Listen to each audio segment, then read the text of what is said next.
El xeic i la mula.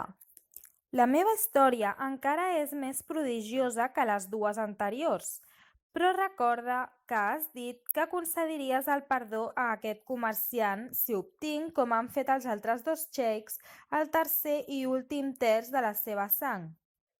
No ho he oblidat. Així serà, si trobo que la teva història és digna de les altres dues, va respondre el geni. Doncs has de saber, oh soldà i prohom dels genis, que tot va començar quan un bon dia me'n vaig haver d'anar de viatge prou lluny per haver d'estar-me un any sencer fora de casa. I excusa'm que no te'n digui els motius perquè ara no venen al cas. Perquè el cas és que el dia del meu retorn, o millor dit, la nit, perquè era de nit, en entrar a la cambra em vaig endur la gran sorpresa de trobar un esclau negre ficat al llit al costat de la meva dona. Parlaven, es feien moixaines, reien, es besaven i s'enjogassaven. Ella, en veure'm, s'afanyà a llevar-se i se m'acostà portant un bol d'aigua que va espargir damunt meu, mentre pronunciava aquest conjur. Marit ronyós, transforma't en gos! Em va convertir en gos i em va fer fora de casa. Vaig estar vagarejant una estona, però de seguida l'instint de la meva nova condició em va conduir a cal carnisser. Allà em vaig fer un tit de rosegar ossos, però el carnisser em va veure i em va agafar. Tot i així, en comptes de pallissar-me, em va dur a casa seva. Tot just traspassar el llindar, la seva filla es va tapar la cara. Veniu a casa amb un home i entreu sense avisar? Un home? On és?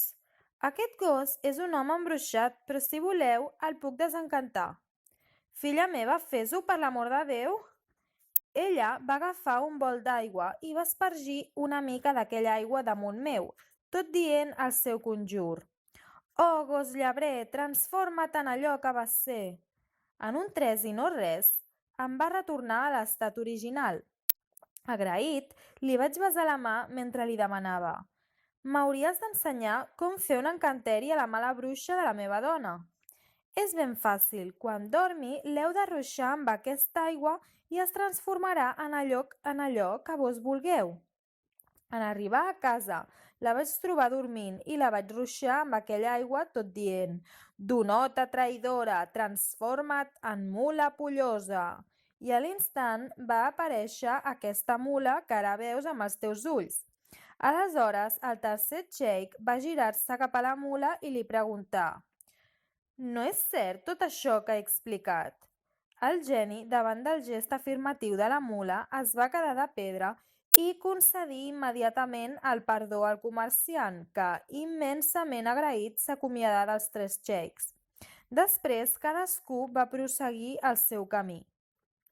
L'arribada de l'alba sorprengué Xerezat i aleshores callà. Duniasat va exclamar: quina història més bonica i sorprenent! Aquesta no és res comparada amb la que us explicaré la nit que ve, si sóc viva i sa majestat m'ho permet. El rei pensà: no la mataré pas per ara, vull sentir què més explica, que és extraordinari tot el que conta. I s'adormiren abraçats. En llevar-se, el rei se n'anà a la sala d'audiències on va rebre el visir i els camarlencs. Va estar ocupat en les tasques de govern tot el dia i un cop acabada la feina se'n tornà cap a palau.